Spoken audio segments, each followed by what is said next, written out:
Internet, and welcome once again to the free-to-play cast brought to you by MMOBomb.com, your home for all things free-to-play related. This is episode 345, and I am Mike Byrne, aka Magic Man, playing hosting once again. And we've got a lot of fun news, some what the hell is this little news, and something you might remember from the past making a little bit of a comeback. Joining me to go through all of it, as usual, Mr. Jason Winter. How are you, sir? I'm doing okay, and I did a search. I don't know if this is comprehensive, but I searched in our system. I looked at free-to-play cast, and I searched for the word guest. And the last time, according to that, the last time it was like mentioned enough in the subject or whatever, episode 159. Who was it? When we had Larry Everett on. Everett. Yeah, so we should do that again. We should have a guest host again someday. Yeah. It's really been a while. Hey, you know what? Let's go ahead and do that today. None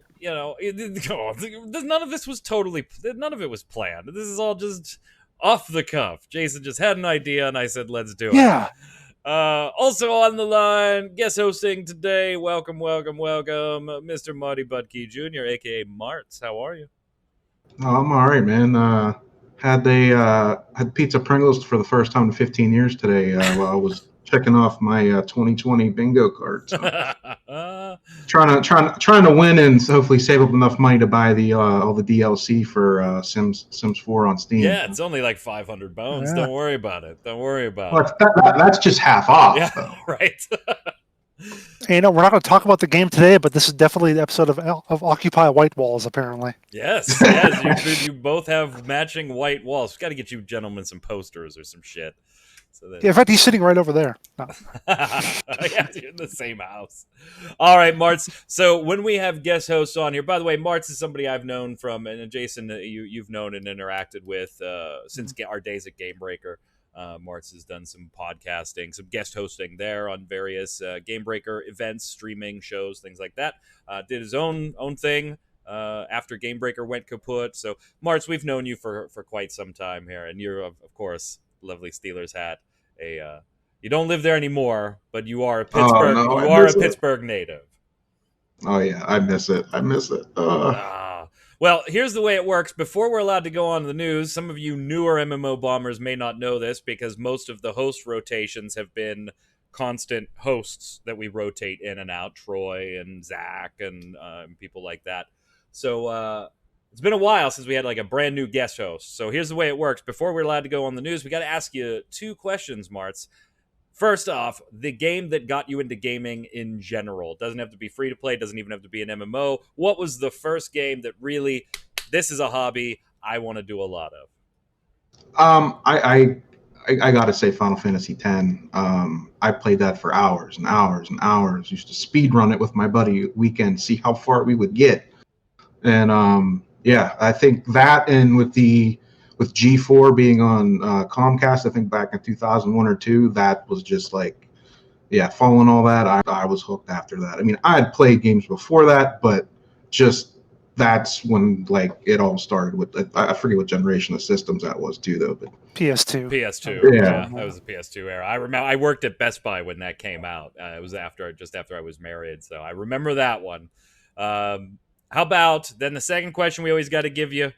What was the MMO that got you into that specific genre? Again, it doesn't have to be free to play or not. Just in general, what was the MMO that you were hooked? You were hooked on this type of game. I think it was Night Online or Conquer Online, one of those two, because I played them in conjunction. Wow. So I had started on and to preface, I'd started on a Dragon Ball Z browser-based MMO. It wasn't official or anything, just like some fan-made game. But I met the people there to play Night Online and Conquer Online, and I played those up until like maybe Guild Wars or WoW came out. Like I was pretty hooked on those two.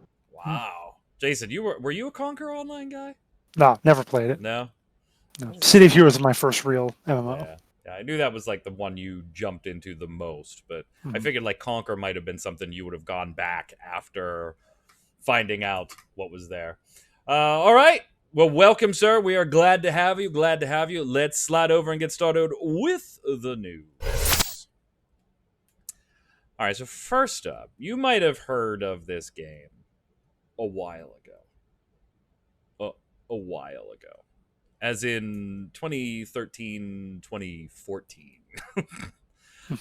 That era of time right there. We did the first look on it has Spunkify doing the first look. I mean, that was a while ago. It was a while Yeah, ago. I was asking who that was. Yeah, Spunkify did the first look for this one, but long ago there was a MOBA, Jason. I don't know if you know, called Dawngate, by the team over at EA. Generally, whatever. Monetization probably wouldn't have been that great. But and it never really went anywhere. And to be fair to the game, it was, I mean, again, we're talking about 2013, 2014. It was very in the League of Legends mold of MOBAs. There wasn't any extravagant changes from that formula. There was nothing like we saw from Epic Games and in a third person, or Smite in a third person view, or Epic Games in a third person view with guns and shooting and stuff. It was very much in the League of Legends mold. There were a couple differences, mostly in small little gameplay tweaks as far as last hitting and things like that. But for the most part, very, very traditional MOBA when we say MOBA. And it never really came all the way to fruition, Jason. But now it might. So it might. What happened then, and why is it back? Yeah, I mean, even back then in 2013 or 2014 when it was shutting down, I said that it was kind of late to the... I had an article that said it was late to the party. Oh, yeah, definitely. And I mean, yeah, even back then, obviously, like I said, you had League of Legends, you had Dota 2. Smite was already up and coming, so it was like, was there really room for another MOBA? It just seemed like EA was just like, hey, MOBAs are big, let's make one. All right, we'll toss this one out there. It didn't do spectacularly, so we're shutting it down. That's kind of how it felt to me. And their guy even said that it didn't meet our expectations or whatever, which obviously meant it didn't have enough players or bring enough money at early access or whatever. So, yeah, so they just canned it. Yeah, so canceled in 2014. Now, though, there is a Kickstarter that is fully funded with still just slightly less than 2 months ago. They were originally looking for $50K. They're already at 83 and change, 83,000 and change, with almost 750 backers to produce Dawngate the Revival project, the MOBA genre redefined. Their words, not mine. At the moment here. And so I've got a couple of questions on this one, Jason, before we kind of toss it around for opinions.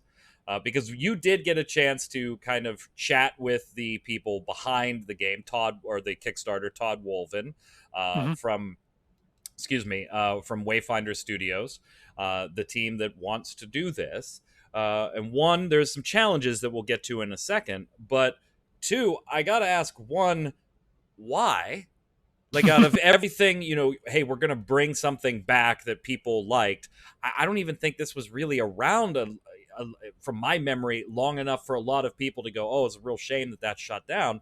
And two, redefining the MOBA experience? That's a bold little claim from a Kickstarter, I think.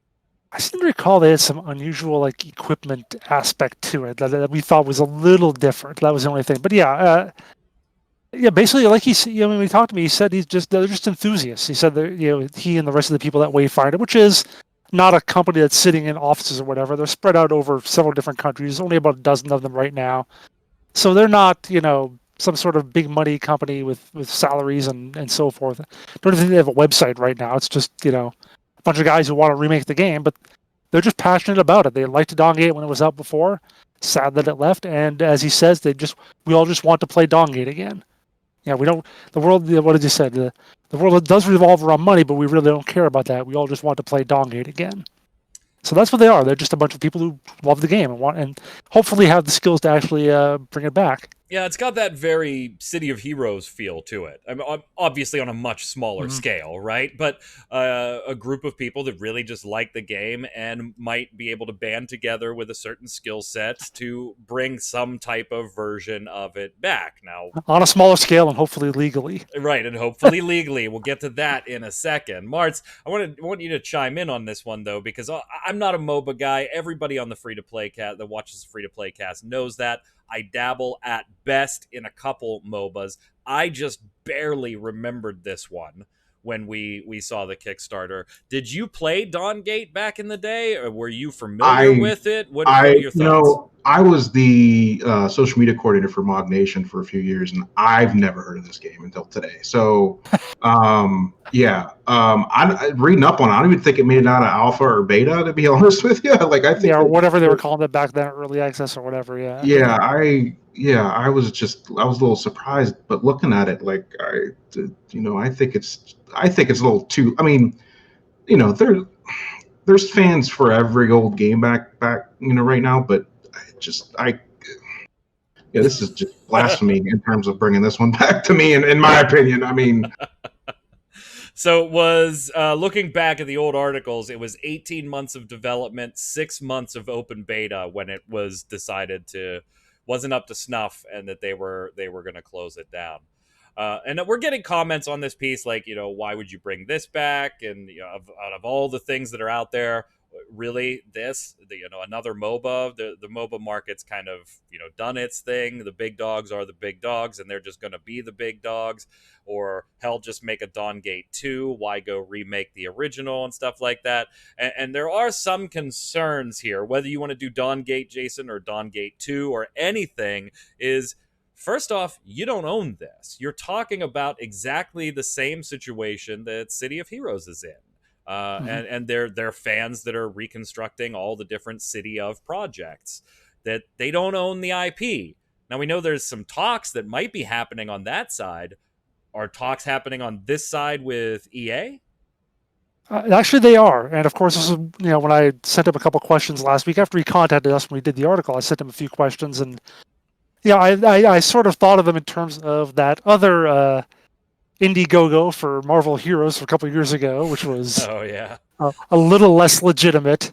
But I was a little more generous with this guy. I said, hey, that happened, but we're hoping that this seems a little more legitimate. Please tell us, if you actually, because one of the things we wondered back then was, did these guys even have the rights to the game, or have they talked with was it Gazillion or Marvel? So I actually asked him that, what do you think there's any chance you're going to get this license? And he says, yes, we've already spoken to EA, and as stated on the Kickstarter, have already secured an informal agreement for the exclusive licensing rights to Dawngate. Now, he talks about this in my initial conversations, and the 60 denials we got at first from major people over the last 9 months lead me to believe that they initially thought we were asking to get the IP for free, despite my never mentioning it. So they have had talks with them. They've had issues, 6 denials over 9 months, but they are in some conversation. And he admits that whatever informal agreement they have could change once actual money is being discussed and being put on the table. So there's more there. It's not a guarantee. Even if they raise $500,000 or whatever, there's no guarantee. But it's a little further along and in a little better shape certainly than something like the Marvel Heroes thing was. Yeah, and clearly, Martz, there's a demand for it. I mean, whether that demand's big, small, whatever, it got funded, and it got funded quickly. Basically, in the first 24 hours, it reached its 50K mark, and now has continued to truck and still has 50 plus days left to go. That's kind of, even granted, small scale, $50,000, 750 backers. We're not talking about huge revival, mass exodus, let's go do this, but I'm kind of shocked that the numbers are as big as they are for a game that I just barely remember and never launched. Oh, I'm shocked. Well, I'm shocked for one, the amount of money. I'm shocked for two, the actual goal. Like 50,000 sounds so low to remake a game. I don't know about you, but and just again, there's so many other games that you could do, man. Like you're talking about Marvel Heroes. Like, I want that game to be remade. That's a bad word in the community that I hang out with. You say the Marvel game. It's like saying Voldemort. You don't say Marvel Heroes. But I hope this sets a precedence, though, that if this can be remade, and it's something I've never even heard of. What can we do with WildStar? What can we do with all those games that ended prematurely? Now, oh no! Yeah, you opened up the WildStar revival can of worms. Right. Just forget about all NCSoft games. City of Heroes, WildStar. Don't even try. Well, yeah, I mean that's pretty much where I'm at with that. But I guess my concern is, what are we doing in the long run too? You know, they're gonna be able to keep the servers up to actually play this game. Are we gonna go along the lines of like, you know, Fantasy Star Online, you know, Dolphin Emulator type of stuff? You know, like, right. you know, servers are not cheap, so you know that's another reason why I'm just so skeptical about On the bright side, the Todd Wolven is like an IT professional, so he'll at least have some sort of skill in that aspect of things. So that's good. And you can't deny the dude's passion. I mean, to be fair, we did not reach out to Tom for an interview or anything like that. Todd, sorry, for an interview or anything like that. We just put up the basic news piece about, hey, here's Dawngate, and we're seeing it on Kickstarter. It was free to play then. We'll cover this. By the way, it should be noted, we don't know if the game will be free to play or not. Yes, we do. He actually does mention that. He does mention that. I didn't see that. Yes, I did not see that. Is it so? It will be free to play. Yes, Dawngate will be free to play, supported by in-game microtransactions, merchandising, blah blah blah. Well, there we go. And so we will be covering it, but you can tell he's very passionate. I mean, he reached out to us and said, "Hey, you know, if you have any questions, thanks for covering it. Let us know." And they've been working on this, Jason, for like 3 years now. Yeah, they've been working behind the scenes. So I don't know. Yeah, it's not a flash in the pan. They're definitely committed to it. And yeah, you're right. 50 grand isn't enough for this, but they're hoping that's just enough to get them get EA's attention, basically. Yeah. So hey, there is some sort of market here, and who knows what dollar value they'll actually ask for. And first, obviously, they have to buy the license, buy the IP, or maybe they work some sort of deal where it's licensed through them. Like then EA will get some percentage of the profit or something. You know, right? Who knows? Yeah. So they've added a stretch goal for 150K.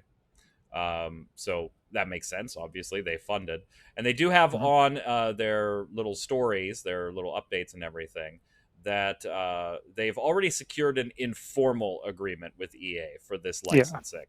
As the agreement is informal, we're able to launch the Kickstarter, but we can't give details about the agreement. So this does seem to be a little further along than maybe the City of Heroes stuff. As far as, yes, there's at least a let's see what you got, brother. Then we'll talk. There does seem to be at least one of those going on. And they do, check out the Kickstarter. We linked it on MMO Bomb. They do talk about new content, not just let's get this game back up and running. Some recreation of stuff, some revitalization of stuff, some adding of new stuff, including Mac and Linux support, ranked matchmaking, things that we didn't necessarily see in the original. So I love stories like this, March, because I love passion for gaming, and this certainly exemplifies a small team being very passionate about something. I just hope that they're not passionate about something that's going to be such a short-term flash for the long-term work that they put into it. Right. Yeah. I mean, I've done some game dev and just a little bit RPG Maker. I took some class in high school, but it's hard. That's not an easy thing. No. So, if they're going to do it leisurely, yeah. You look like so forlorn over this topic, Martz. He just wants it to be a game that he liked. Right? Yeah, I guess that's true too. Like, let's bring back Star Wars Galaxies. That's never happening. Except on the emulator, I guess, which is out there, I suppose. But right. All right. Well, let us know what you think of Dawngate in the comments below. If you're a backer, let us know why. And that's not to be mean, why the fuck would you put your money into this? That's what about this short time period of open beta testing? What about that game just grabbed you to the point that 6 years later you want to help crowdfund the relaunch of it? I really want to know. I'm genuinely interested. What about the game did that for you? Let's move on here. We've got a lot to do, a little rapid fire around here with a bunch of small news. Some of it's really bizarre. And then we cap it off with the bizarro world of mashups for games. So let's talk first. Jason, Hearthstone, not quite the Blitzchung scenario or situation. But apparently Blizzard CMs may be, saying some things out of turn and getting themselves into a little hot water when they really didn't seem like they needed to. I mean, this one seems really lame. Yeah, so one pro Hearthstone player, his wife was actually an employee at Blizzard. His name is Yanni Mikkonen. I'm hoping that's pronounced correctly. His wife Christina was an employee at Blizzard, and she was let go as part of that 800 people who were let go in layoffs in February of 2019. So shortly after that happened, the community manager for Blizzard posted something on One of them. Yeah, one of them posted something on Twitter about, hey, we're hiring, including one of the positions had a link to it, and one of the positions was her position she had just been let go by. That feels bad. I've been there. Yeah, that feels bad. That feels real bad. It feels bad enough that she actually responded to that tweet saying, "Are you fucking serious right now?" Which, say what you want about the language. Maybe you're a fan. Maybe you aren't, Martz. It's not an invalid reply in my book. I mean, I agree with it, but I don't at the same time. Now, see, here's the thing, though. I have no problem with her saying this. None. No. I have no problem with her saying it on Twitter. She doesn't work for the company anymore. They are literally months later hiring for your job.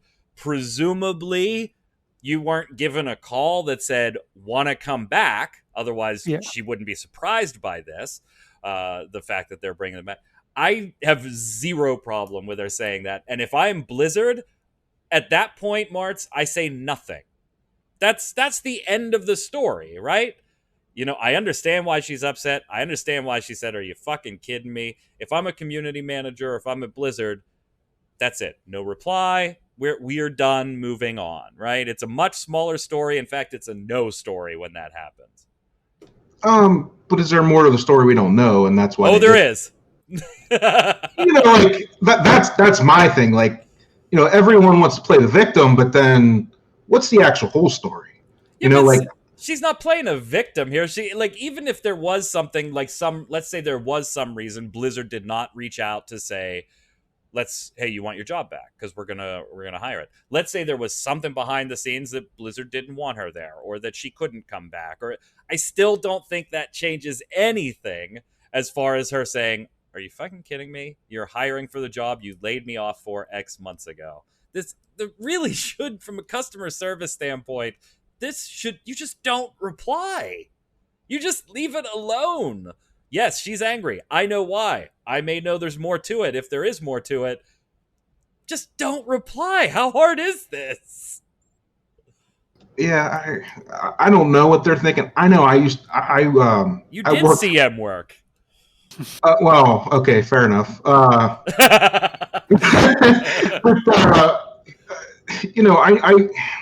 I worked with and for my dad since I was 12 years old.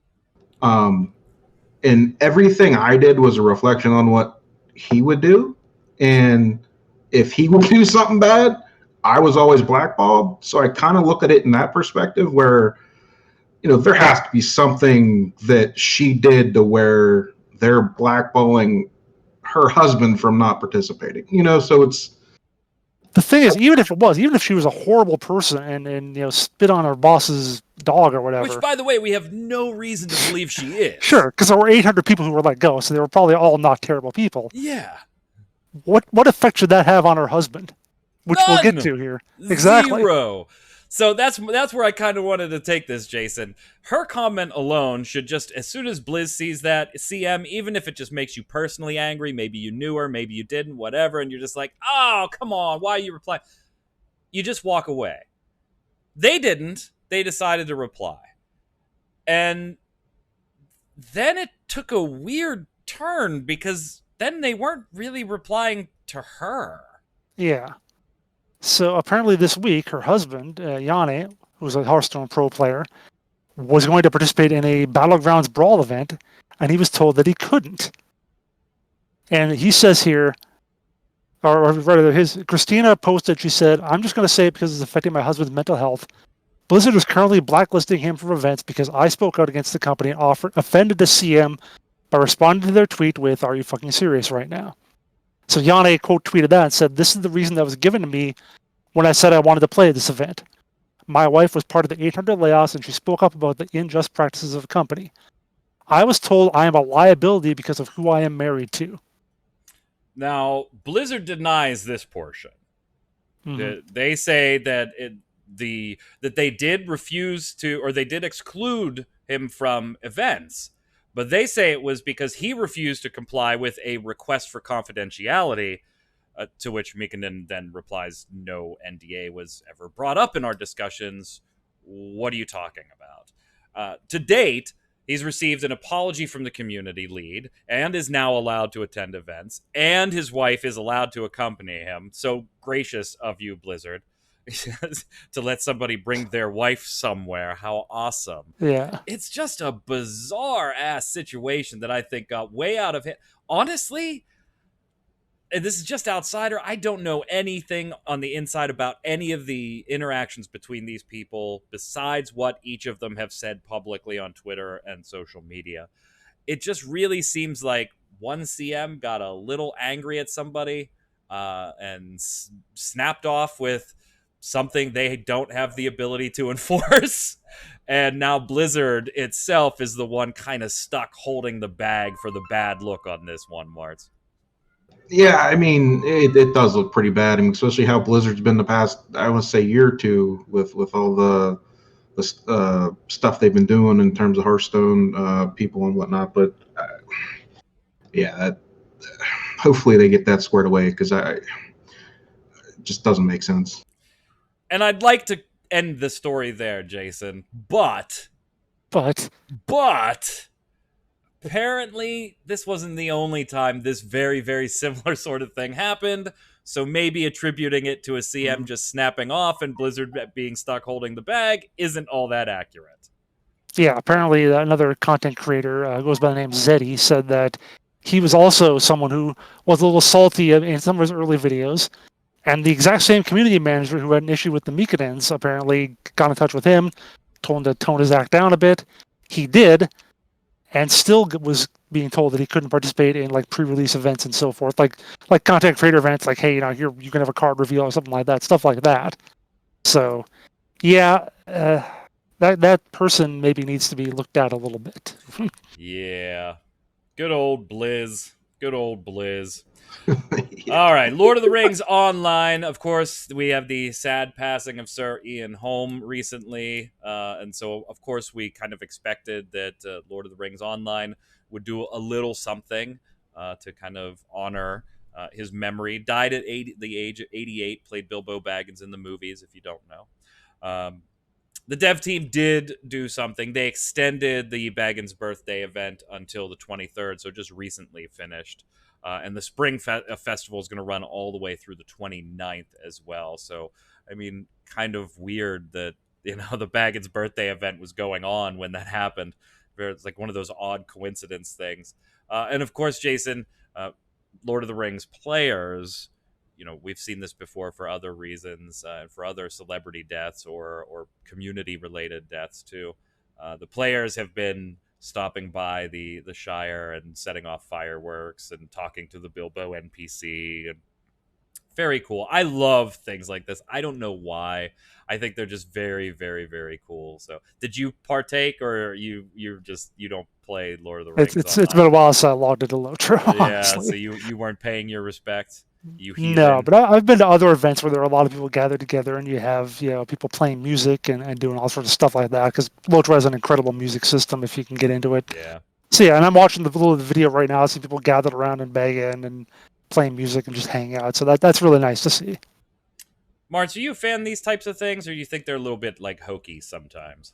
No, I'm a fan. They did something similar in SWG Legends for Carrie Fisher, which I thought was cool. They gave out like a free player housing thing, and yeah, I think maybe Swolator did something too. I can't remember. I was playing SWG at the time, so I don't know. Did they? I remember the Star Wars Galaxy. I know the community did, yeah, but did they? Oh yeah, there was a memorial on Alderaan. That would make sense. Yeah, there was like a memorial service. Yeah, I love things like that. I think that's so cool. Like just a neat, dorky way to honor certain things. Well, I think WoW does it the best though. With there's so much monuments and stuff that you can see when like when you're the Eurethial or the ghost form, there's statues you can see when you're dead. I forget. I think they were making when they made Vanilla, one of the developers died, and they actually made a statue of him in game, which is like a secret Easter egg. Yeah, you didn't could they find. do Robin Williams too? They did Yes. like the little Robin Williams tribute in there as Mhm. well. Yeah, I love when Blizzard does that type of stuff too. I think Star Trek Online did something for Leonard Nimoy too. Yeah, I do remember that one too. I don't know. I love stuff like that. I think it's a dorky, cool send off. Wish they were done under better circumstances, but then they wouldn't be done, I guess. So, all right, moving on to something not so cool. We thought you were going to be able to stop bugging Riot about adding competitive into Valorant this week. It was all slated to go so well. On the 22nd, 23rd, competitive was going to be there, and yeah, we were excited about writing that up for you, getting it out there, because Riot was sick of hearing how badly they need competitive in the game. And then all of a sudden on the 23rd, they found a bug that put competitive at risk the day of launch, basically. So they're holding off turning ranked on for a little while longer. They will work as fast as possible. Jason, do we have any word on when this is actually going to happen now? I'm surprised they haven't. That wasn't like a launch in alpha or something, because Right. Valorant's all about the competitive play. Let me check their Twitter real quick. Because it said a day or two on the 23rd, so let's see. On yesterday, they said ranked is finally coming in the next 24 hours. Actually, they say they think 1 p.m. Pacific in APAC, 2 p.m. in North America, 8 p.m. Pacific in Europe. So just about now, practically. Yeah. Wow, that's fortuitous that it's happening right now. So you had to wait a little bit longer. Hopefully, this one will go off without a hitch, and you'll have your competitive mode in Valorant. Not much to really chime in on there opinion-wise, but there you go for you Valorant. Oh, actually, players. ranked is on. They tweeted 2 hours ago. Ranked is on. There we go. Maybe something more opinion-based here, Marts. Genshin Impact is getting ready to do its final closed beta. That's going to kick off on July 2nd. It's going to be on the PC, and the PlayStation 4 and mobile devices. And this is the first time that players aren't going to be stuck in certain cities. The whole world's going to be full. They can work together across platforms. This is kind of a big test for Genshin Impact starting in basically just a week. I get probably more questions right now about this particular game, being as far as questions about free-to-play games, than any other MMORPG right now. Am I going to play it? Am I interested? What do I think is going to do this? What do I think is going to do this? Martz, is this one you're following? What do you think? I'd never heard of it until today. Are you serious? Never heard of it until today. This and what's the other one, Jason? Blue Protocol. Do you get questions about those? I do all the time. What people do you hang out with? People who like anime MMORPGs, I guess. Sorry, Martz, go ahead. I didn't mean to interrupt. I was watching gameplay. It kind of reminded me a little bit of the BDO mixed with Zelda Breath of the Wild. And then with, I don't know if anybody's ever heard of Dream of Mirror Online. Oh, yeah. It was kind of like Yep. I played Tomo. that. It kind of has the art style of that. So I was like, this is all right. I wouldn't play it, but,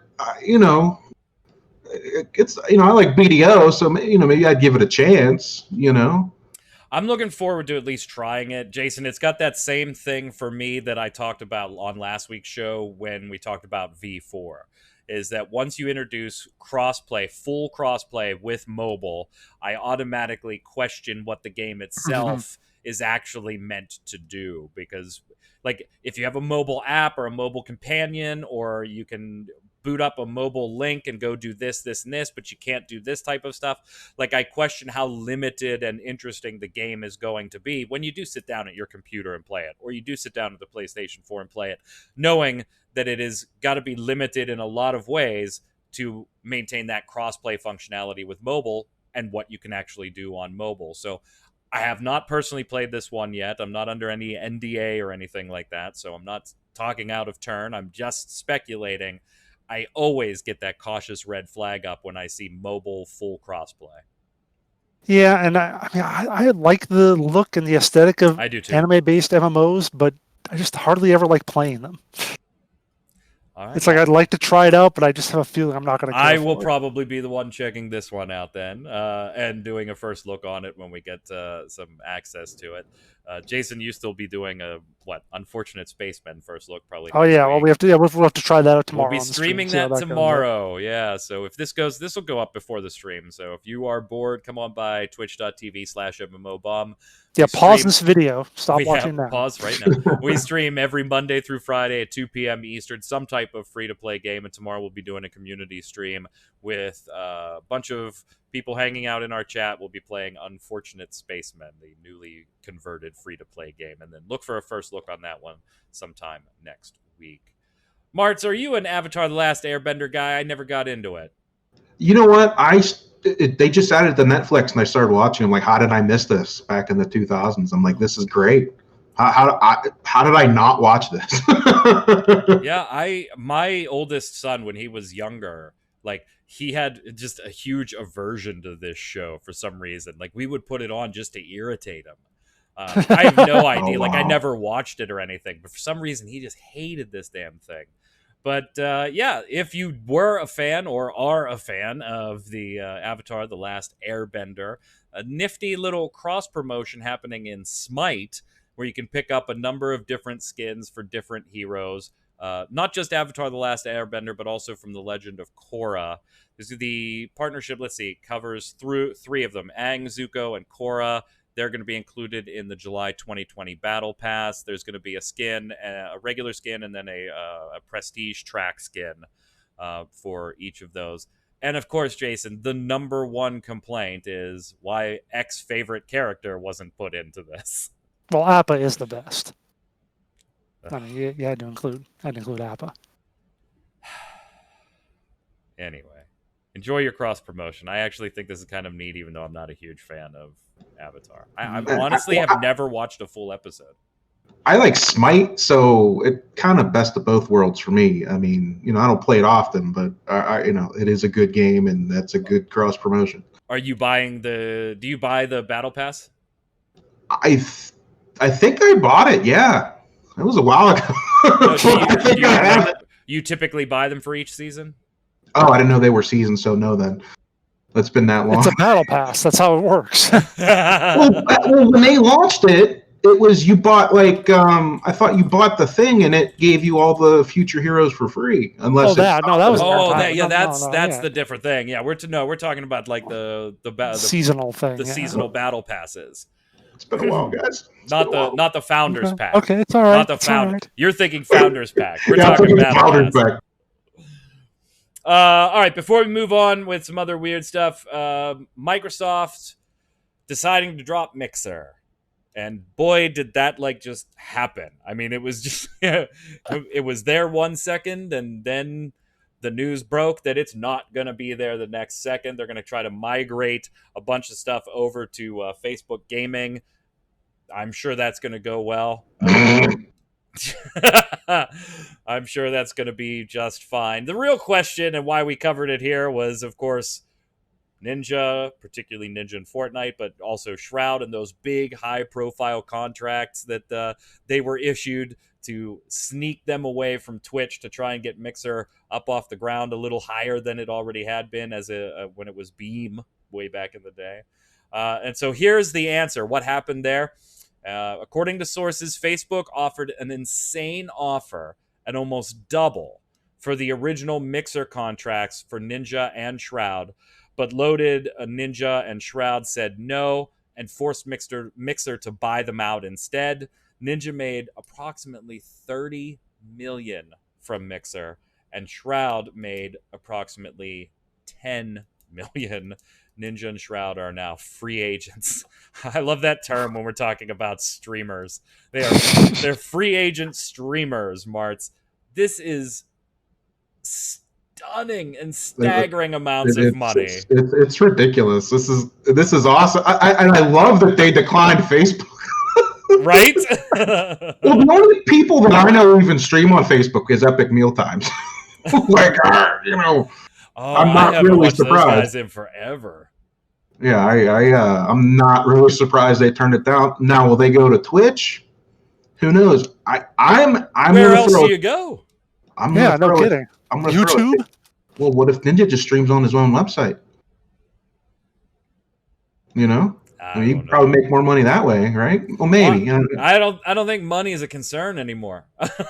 Even more Well, reason if to that's do the it. case, he can just retire and never stream again. I mean, but he's probably gonna. Right, Jason, that's my thing too. No matter how much I like streaming, once I have that type of payday, I stream when I want to. Yeah, exactly. I'm not on a schedule anymore. Like, Mhm. the people that are profitable and making decent money at this, it's most of the time it's because they put the frickin' work in. Like, Sure. I'm not diminishing, the fact that it takes a lot to get on that computer, play a game that maybe you woke up Tuesday, you didn't feel like fucking playing a game. Like, you just were angry at the world and you wanted to be left alone, but that's not your job. At 8 in the morning, you start streaming, you stream till 4. At noon, you stream till 8. Whatever. And you do it a day in, day out. Build that following. That takes a ton of work. I'm not taking any of that away. Tell you what, though, you send me a check for $10 million, you can get a free-to-play cast whenever the hell I feel like recording a free-to-play cast. I don't know, man. I think that the people that put in the work to make that amount of money have a hard time turning that off. Like No doubt. my dad works as hard now as when he did when he was 18 living in the project at McKees Rocks. Yeah, but if your dad had $30 million, I bet he wouldn't be. Yeah, I mean, you're probably right. He'd work when he felt like it. I mean, but there's some people that are like that, though. Sure, I mean, sure. Oh yeah. Once you got that drive, it's hard to get rid of it. I definitely would still do it. I like streaming. I like, acting on stage in Pittsburgh. I like doing, close-up magic for events and things like that. It's a passion. I love doing that stuff. But I just would not. I would relax a little bit. Yeah. You know what? I used to stream from 10 in the morning till 6:30 in the evening. I'll see you guys at 3. I'm going to go do shit. I got $30 million. I got to go buy something, I guess. But hey, good on them. I am also glad that they decided not to go to Facebook. And Jason, I think it's got to be Twitch. They just come back to their Twitch has. Yeah. But I will say this: if they tried to, although there's no real reason for them to financially, but as far as like any type of negotiations that would happen with Twitch, I think Twitch now immediately has the upper hand in those negotiations. I mean, the only other one that's even close to that would be someone like YouTube. Yeah, streaming on YouTube. So. Yeah. And maybe they play those sides off each other and try to see what kind of deal they get. I don't think YouTube's really cares. It really cares enough to try to pick up the contract. Like, what are you going to do? Not pick up their contract. Bring more people to YouTube? Yeah, okay. Thanks, Mixer. I'm not saying pick up their contract. Like, if they're free agents, just negotiate with both of them. That's what I'm saying. Oh, no, I get you. All right. I want to know, before we go over to the weekly bombs, which one of you MMO bombers asked for it, because I know it was one of you frickin' maniacs that did this to us. Tencent has revealed there's going to be a free-to-start. Take that term for whatever. That is Nintendo's way of saying free-to-play on its store. MOBA. You're probably like, okay, great. Yeah, Tencent, free-to-play, MOBAs, great. Called Pokemon Unite. Coming to both Switch and mobile. And it's coming soon. During battles, players will cooperate with teammates to catch wild Pokemon, level up and evolve their own Pokemon, and defeat opponents' Pokemon while trying to earn more points than the opposing team within the allotted time. Martz, what the hell is going on here? Honestly, I did a little bit of research on Tencent today. I honestly think it's Tencent collaboration with Nintendo instead of the other way around, if you're looking at it from a Chinese perspective. Right. Because Tencent they do everything in China. I mean, they're like the dystopian, one app for everything. Like, that is what they do. And do a little bit more research about Pokemon in China. They actually banned video games in their console games in 2000. Didn't allow them until 2015. Yeah. China's only gotten two main series games the entirety of the time Pokemon's been around. So I think it's a win-win for both, because Tencent gets into the U.S. market, Pokemon gets into the Chinese market. and there you go. Well, Tencent's know? all over the United States market just through subsidiaries. You know, they Oh, own, correct. Yeah. they own Riot and pieces of all these other Epic different companies, and, Epic Games, Yep. and Tencent. We've talked about Tencent on the show before. They just have their fingers in all the pies there. I do like the aspect you're taking here, though, on the Chinese thing. Yeah, we talked years ago about console bans and things like that in China. I didn't know that Pokemon was as restricted there as it apparently was. Because to me, that wasn't like a Western culture thing coming over. That was a Japanese culture thing, and so I thought there were a little more freedoms, Jason, on that type of transition. You know, Japanese into China's economy, but apparently not. Do you think that's what this is? Get this, this series more exposure in China, or did they honestly feel like, dude, this is the next big MOBA? I mean, I agree with. I was the same way. I didn't know that it hadn't been in China until 2015, and yeah, I kind of agree that because if you look at other games like MOBAs are also probably an even bigger deal in China than they are in America. So you merge the two, you get the MOBAs, and you already have a huge audience. You get Pokemon, which is big elsewhere but not as big in China. Put them together, release there, and step 3 profit. So here's the thing. I don't care how good or bad the game is. Its first month and maybe even second month numbers are going to be staggering. I mean, they're just going to be the biggest stupid numbers of signed in accounts, new players, concurrent users, stuff like. Jason, you look shocked by something. Yeah, keep going. I got to look up something. Hold on. Okay, I mean, I don't care if it's awful, Martz. There's going to be a bajillion people that try this out on launch day. Oh yeah, I mean, I'm comparing the gameplay to Smite and what was Epic's game, like Paragon or something. Paragon. Yeah. I think it's going to be a decent game too. Everyone's taking a dump on it, but I think it's actually going to be legit. Now, do you really? My concern is I wish it would come to PC. Like I think it needs to be on PC, and then it would even have an even bigger audience. But I think that's more of Nintendo going. Yeah, Nintendo doesn't want that to happen. No, I mean it's like Animal Crossing moved so many Switch units. Pokemon moves so many Switch units. Yeah, they're not going to let that. I'm amazed that you're kind of looking forward to this one. At the time of the writing, and Jason, this might have changed. If it did, let me know. The YouTube video reveal for this had a 10-to-1 downvote to upvote ratio. There are not a lot of people initially behind this project. So let me tell you what I was just awing about. In that the video I linked to now it says UK. See, remember I typed in. I put that in chat. I put a little screen grab of the upvote to downvote. It was 612 up, 5.7K down. Now I go to it. It's 2,000. It's 2,000 up, 2,800 down. But the only thing is, the link that I showed you before said team up to battle on Pokemon Unite. This one says UK team up to battle on Pokemon Unite. Now it's the same link from our article. Yeah, so I don't know. Put the video up again. Yeah, let me see real quick. There's only 58,000 views on this. Yeah, they re-upped it and called it a UK version because I look at my YouTube history and it also says UK, but that was not there in what I was looking at a few days ago.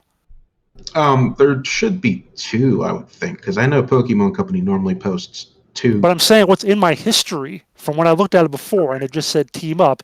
Now in my history on YouTube, it says UK team up. So they changed it or something. Well, there are 2. There's one UK team up into battle Pokemon Unite at 58K views. Then there is team up to battle in Pokemon Unite at 864,000 okay. views. I have not seen that. 20K up, 24K down. So it's approached the 50-50 ratio. I still think that's a little sketchy. Yeah. So it's 20K up, 24K down. And yeah, what's weird, I think, Jason, about that is that your link in the piece goes to the UK video. Yeah, and I don't think it did before because I had the other one there. That's weird. Anyway, there are 2 of the same exact video, basically. Online, and it's not doing well. Here's my favorite comment, though, on this piece from the Sagra, who obviously watches the free-to-play cast enough to know that normally when we record the free-to-play cast, some type of big news breaks either at the end of our recording or shortly after our recording on that same day. And the Sagras comment says, we've officially entered the weirdest timeline. I guess this means the free-to-play cast was recorded on Wednesday. It's a good guess. It is a good guess. Not accurate in this time. Something awesome is going to happen shortly here, though, as we finish up this free-to-play Well, cast. Valorant went live with their thing. Martz, I'm stunned that you're looking forward to this one. I really am. I mean, I'm looking forward to what it's going to look like. I'm not saying I'm going to play it all out. I'm just going to try. I'm going to try it out at least, but I'm just, I'm just excited to see what's going to happen. All right, let's slide over and do the weekly bombs and get out of here for the week. Well, Jason, did you have something there? No, I'm good. Okay, here we go. Boop. Broke my stride. Martz, you're the guest, sir. You get to go first. You got a dub bomb for us, A bomb? What's going on? I got an A bomb. What happened? This morning. So I was walking home from from Walgreens because my car's broke down. So I walked past my car and my window's down a little bit because when I was trying to jump it on Sunday, I rolled the window down to yell at my brother about the cords. And so I go and I put the key in and it won't. I roll the window up, won't come out. I'm like, oh crap! What do I do? So put it in neutral, put it back in park, pulled the brake. Took me an hour to figure out how to get this thing out. I had to pop the plastic piece on top of the steering wheel or behind the steering wheel and push the. There's a release valve. Just to get the damn key. Yeah, it took me an hour to figure it out too. I'm watching YouTube videos and I'm like, finally the one's like, dude, just pop the thing off and press the button. I'm like, really? Like, should have known that. Got like hotwire your own car practically. Right? Whoops, wrong button. That was supposed to go to my solo shot. I'm going to give an A-bomb to Star Wars The Old Republic's PR. The main site posted yesterday. Big article, 6.1.2 is live, includes swoop racing and the new raid difficulty and all that stuff. Go in game, can't find it. Talk to people in game. Well, go read the patch notes, idiot. Yeah, I read the article that's right on the center of their homepage. Patch notes say a swoop event doesn't actually start till the 30th. Apparently, as the day went on, that got worse for BioWare until some posts were made to fix that, because I was not the only one that had that issue. So A-bomb to SWOTOR's PR. Jason, you're up, sir. I'm going to give a dub bomb to Mr. House, the protagonist, or antagonist, I should say, from Fallout New Vegas. Happy birthday. He's born today, June 25th, 2020. You are the weirdest dude ever. I love you. I thought he was talking about Dr. House. I love you. What's that, Martz? So I thought he was talking about Dr. House from the show House. No. Yes, today is Hugh Laurie's birthday. Congratulations. Yeah, exactly. It isn't. And if it is, it's a fluke. I don't know. From the viewers, Arthemiel says, nice cat, Quintlin. She's not here, but I'll let her know that you liked her cat showing up in last week's episode. Go ahead, Jason. Hugh Laurie's birthday was actually 2 weeks ago, June 11th. Oh, well, happy belated to Hugh Laurie. There you go. Todd Royce says, unfortunately, if you're buying on Steam to bypass Origin, you'd be wrong. You may launch the game through Steam initially, but Origin still needs to launch with /be installed to play the game. This could change in the future, but I could say for certain NFS. Oh, Need for Speed Heat does it. I did not know that. Which game is he talking about? Which EA game? This was when we were talking about Steam and EA's partnership last week, and more titles going there. And hey, at least you won't have to use Origin. So like all their games are like that for that. Well, like Todd said, could change in the future. Doesn't know if all games do it, but Todd's saying that Need for Speed Heat does it. I didn't know that. I'm purchasing EA games for consoles. And when I do buy them, the last few have been through Origin. So I did not know that was still a thing in Steam. I hope that does not continue to be a thing. Go ahead, Martz. Take the next one. All right. Why even say that? I'll Sheehan? Game Crazy? This is the other test for a new person on the cast. Handles. Bad choice of Sega to making PSO2 a PC game first before any gaming platform start out as Xbox in the US, then release in PC without so much of testing at all, and using Microsoft Store. It was highly anticipated. Now, after that mess, I'm discouraged to play because they shown a huge incompetence of management. I was looking forward to this game in the US. Why did they have to screw it up royally with Microsoft Store? I agree with that one. I don't think you'll have any disagreement on that. No. I think Mike set me up with that one. I totally agree. Jal says, yes, I know, and it is clear development for Heroes of the Storm slowing down. Jal and I have apparently been having like a conversation over the last few episodes about Heroes of the Storm slowing down. But since this began, we still receive balance passes and the occasional addition of Nexus anomalies, changing or adding of new mechanics to all maps. I was more specifically addressing any population issues people might garner from the conversation last week. And I think we got that when we were like, hey, if you're looking for a queue, sounds like there's not much of a problem getting queued up. And yes, Mike, I've been around to see some content being swatted away from other MMOs before. Look no further than your coverage of Ion this past year. Totally true, my friend. Still, I don't agree this is the way to go, and it shows, if anything, that the MMOs themselves have design issues at their core when they exponentially grow. A theme park will always be a theme park. Some of the rides get stale or obsolete faster than others. I'd like to point towards my choice of Warframe, where even the Conclave PvP and Lunaro Rocket League-esque PvP is not about to be removed out of nowhere. For those not familiar, PvP is not valued at all by large swaths of the community in Warframe. Jal's absolutely right here. But is there for people to engage with if they so choose, and even offers some rewards, cosmetics, and otherwise. P.S. Sorry, Q. Might be my writing style. Hope it was okay to read anyway. Well, Q's not on this week's show. I read it. It was totally fine. Don't worry about it. And I don't think Q would have noticed anything last week. I think, although everything you're saying there is absolutely true, 100%, nothing I would disagree with as far as the points you're making. The only thing I might challenge a little bit is that there is no incentive to remove the PvP. It is not a constantly expanding system in Warframe. If it takes up 1 gig of its install, it is always going to take up 1 gig of its install going forward.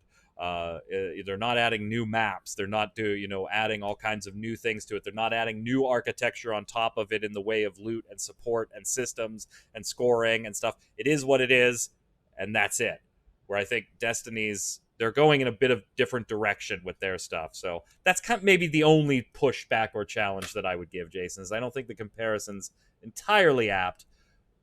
But I think, Jal, what you're saying, I can get behind it. I do agree with not liking things being taken out of MMOs. Go ahead, Jason. Oppie says, hold on. This HP love have to stop. The man made really good horror stuff. Was he a racist? Yes, that is something we can agree on, but most people back then were. It was another time. If we start banning everything from people who said or did something racist back in the old days, we lose some good movies, comics, and so on. It's a part of history. History should not be banned. You should learn from it. I think, I don't know why we're getting told to hold on there. I think that's kind of the point that we made, or at least we had pointed out that hi-rez made when they literally addressed this. They said, this character and this stuff's been around for 100 years. It's been taken in a bunch of different directions. It's kind of disentangled from H.P. Lovecraft himself, and we don't like some of the stuff that he may have said or done. And yeah, I honestly think hi-rez and what is it, Titan Forge did a good job kind of breaking that down and separating art from the artist and why they were going to be using this and why they thought it was okay to use it. Yeah, I mean, you can still appreciate the characters in the work without having to necessarily honor and whatever the creator. Yeah, I mean, yeah. Oppie, I don't think I'd offer much fight on the H.P. Lovecraft situation. I think Titan Forge did a nice job explaining their stance on it and why they decided to use it. Go ahead, Martz. Mariner von Cross sounds like a Captain America villain. Did you install through the tweaker and follow the instructions on the Arc Slayer Discord, or did you use did you use a MS Store install with the tweaker? Because you need to install it through the tweaker and follow the guide. Yeah, and I'm not going to rehash this. You can watch the last couple of episodes, literally over the last couple of episodes as the saga unfolded. It was initially Microsoft Store. It was then the PSO tweaker before you could get the 11 gig file from them. Then it was PSO Tweaker when you could get the initial 11 gig file and the rest of the file afterwards. That worked for about a week, and then the most recent update totally borked that for me. So I won't rehash it anymore. Go watch the previous episodes, but it was Tweaker. PITA. From Breckner Caitlin, not even the trailer for V4 looks groundbreaking in terms of graphics, LOL, and it's Nexon. They haven't made a good looking game since like Terra. And that's not Nexon. No, that's not. Terra is not Nexon. That's Bluehole Studio as the developer, and here in the West, Enmos Entertainment as the publisher. Who publishes it in the East? Is it still Enmos? I don't know. Go ahead, Jason. Hellcat M says, I was chatting with one of the ops for PSO2 on Discord, who said they're looking to go with another company to host the game and leave the Microsoft Store altogether. Hooray. Dub on to that.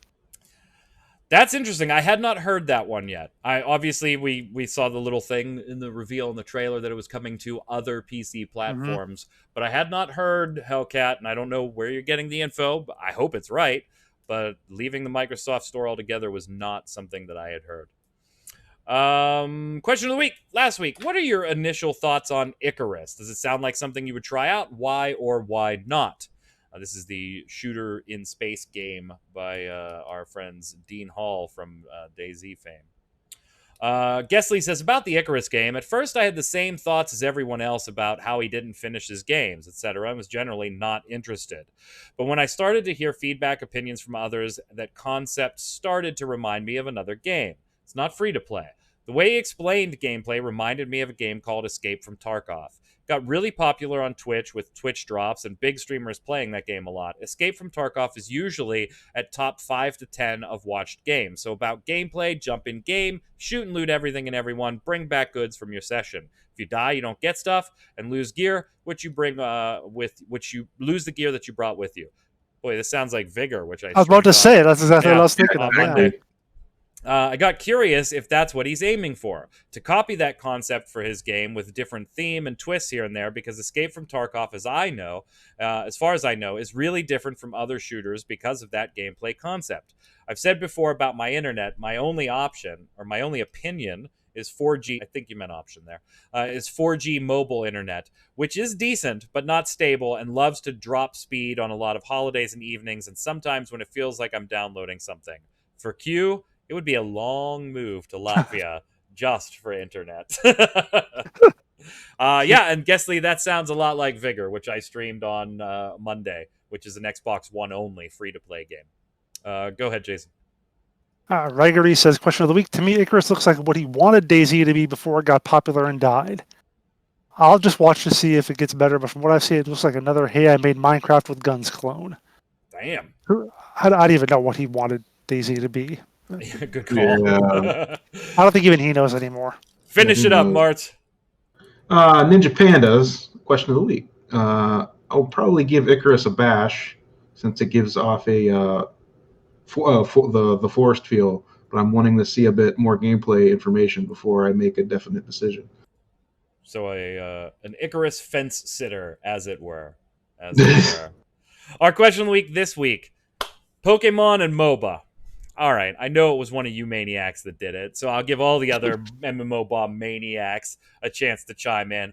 Give me your craziest mashup of a game and a genre, or an IP and a genre that you can come up with. But it's not that simple. You can't just give me a game and a genre. That's not fair. You got to sell it to me, too. How would you sell it? How would you market it to everybody? What is so special about this game? Let us know in the comments below. Make sure while you're there, you give us your weekly bomb, dub bomb for something good, a bomb for something bad in the world of gaming or just life in general. And until next week, Martz, where can everybody find you, buddy? Everywhere at Martz PGH, Twitter, Instagram, TikTok, Twitch. You got it all. Yeah, I got the Martz PGH. I got it down. Jason. The real question is, what does PGH stand for? Pittsburgh. Oh, really? Okay. All right. Okay. Find me on Twitter at Winter Informal, stream at twitch.tv/Jason Winter. I've lived in so many states, I couldn't even tell you which one to put on my name. Well, we just won't give him CLE, all right? I'm Mike Byrne. You can follow me right there at magicman1 on Twitter, but follow, more importantly, at MMOBomb so we can tweet at you with all the latest. Till next week, stay safe, gang, and we'll see you on the servers.